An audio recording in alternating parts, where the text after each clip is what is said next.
It's time to cook with Susan Beck. Today I'm going to make for you one of my favorite meatball recipes. I'm going to serve this with spaghetti and meatballs, but these meatballs are also very tasty on their own. They have just an excellent flavor that I think comes from our 4 cloves of garlic and our 1/4 cup of Parmesan cheese.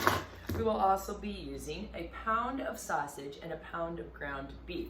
You could use just ground beef if you would like to, but if you've seen my meatloaf videos and some of my other ones, I kind of like the combination of ground beef and sausage. Also, I have sometimes used a pound of venison instead of the sausage. We will be using 3 pieces of white bread. Notice I've pulled the crust off the ends of my bread. It's a great way to use up the crust. Another great way is to make croutons. I'll post the link for that below, as well as my meatloaf recipe. 1 egg, and our salt and pepper will be our additional spices. I find that my food processor works rather nicely for this, so we're going to use that today. First step is to get the husk part off of our garlic cloves. I've got this little nifty tool here that if I just rub that around in this tube, all the husks come off, and I'm left with these really nice garlic cloves and the husk all separate. Just a nifty, very inexpensive little tool if you're looking for something fun to try. All right, I noticed one of my garlic cloves has kind of a bad end on it, so I'm going to cut that off, and then I'm just going to cut all of them in half. I'm going to begin with my garlic cloves only in the bottom of my food processor so that I can really dice those up fine. A little pulsing action sometimes helps with that. All right, so now the garlic cloves are minced into very small pieces. They'll probably become tiny bit smaller as we go. We're going to just tear those 3 pieces of bread and drop them in there. Oh, I can smell that garlic. I just love garlic.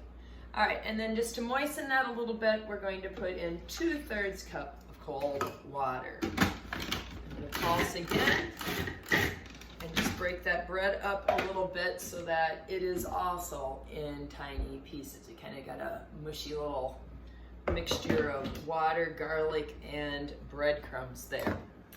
All right, we are going to add in 1 egg and a 1/4 cup of Parmesan cheese, which I am going to grate fresh Parmesan cheese today. The powdered stuff out of the canister, I have used that before when I don't have Parmesan on hand, although Parmesan cheese wedges are something that I usually do have in the refrigerator. And these taste good either way, but I really, really love the fresh Parmesan. It looks like it's probably about a 1/4 cup. Might be slightly over, but you know, meatballs are a pretty forgiving recipe. I think that Parmesan cheese in there just really adds a really good flavor to this compared to most meatball recipes that I have tried.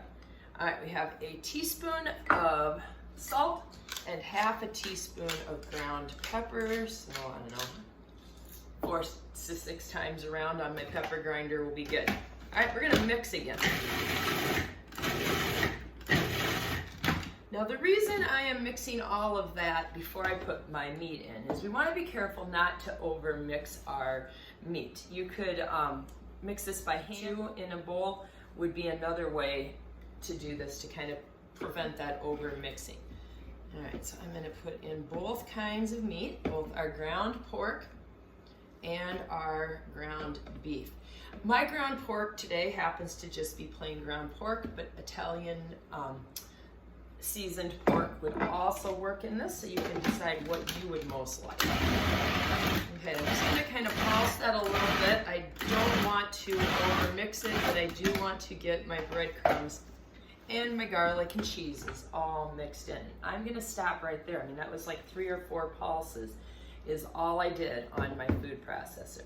All right, let me do a little cleaning up and then we will make these into meatballs. All right, I'm ready to make these into meatballs. I am going to use a jelly roll pan that has edges on it. Usually there is quite a bit of grease that will come out of this meat as you cook it. And if you use just a flat cookie sheet, you're going to have a real mess in your oven. So be sure to use a pan with both sides. Now, This recipe is one that I found that I've made a few adjustments to. The original recipe said to dredge these in flour, which would mean to roll them around in a plate full of flour and coat them, and then to heat 3 tablespoons of olive oil or any kind of oil in a skillet and pan fry these. So that would be a great suggestion, especially like in hot weather when you don't want to run your oven or something. Today I am going to bake these in the oven.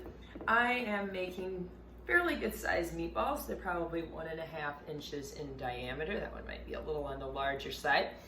It's really up to you what size meatballs you would like to make. If they're a little on the large side, they're going to take a little longer to cook in your oven or on your stovetop. The key thing would be to make sure that they're all about the same size, because if they're not the same size, then they don't cook evenly and you'll have some that are more done than other ones. All right, I'm getting down to the point where I don't want to cut myself on my blade of my food processor, so let's remove that. All right, a few more here. This makes quite a few meatballs. I'm going to have this whole tray filled when I'm finished, and so I always find that this is enough for probably 8 people, and since there's 4 people in my family, I always make the whole batch, and I always bake them all right away.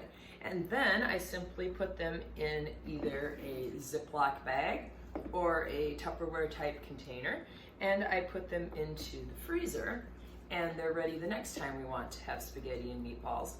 So I just love like making twice as much as I need so that I have some simple meals, tasty, delicious homemade meals, but simple and quick when we don't have time to cook all day. Although I would say this is a very easy recipe as well. As you can see, it hasn't taken very long to mix these all up. All right, looks like I'm going to get 21 meatballs here today. So again, I made some pretty good sized ones today. So these are going to go into a 350-degree oven, and they'll take 20 to 25 minutes. I'd say 20 minutes if I had made 1-inch meatballs, and I think I'm probably going to plan on 25 minutes with my larger meatballs. All right, we'll have a look at them after they're done cooking. Our meatballs are out of the oven, and boy do they look good. But you will notice that there is a lot of grease on the bottom of that pan.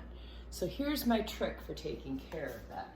I like to put some paper toweling on my platter that I'm going to use, and then take a spatula and scoop these meatballs out of the pan so that they are not sitting in all of that grease that has accumulated. So I'm just going to simply move them over here and let them drain.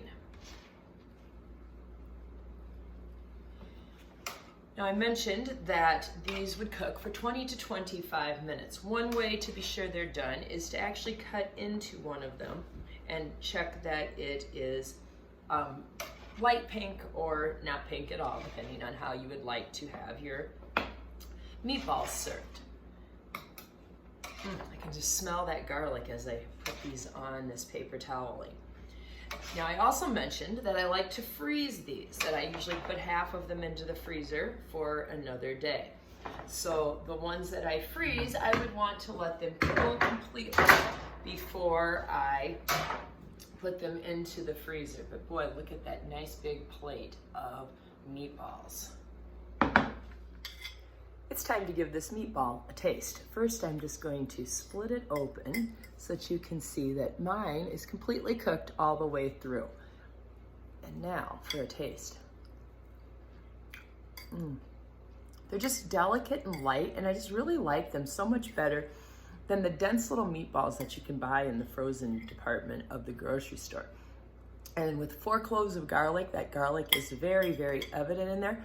And the Parmesan cheese, I think it's because it's that fresh grated Parmesan that just really adds a nice taste to these delicious meatballs.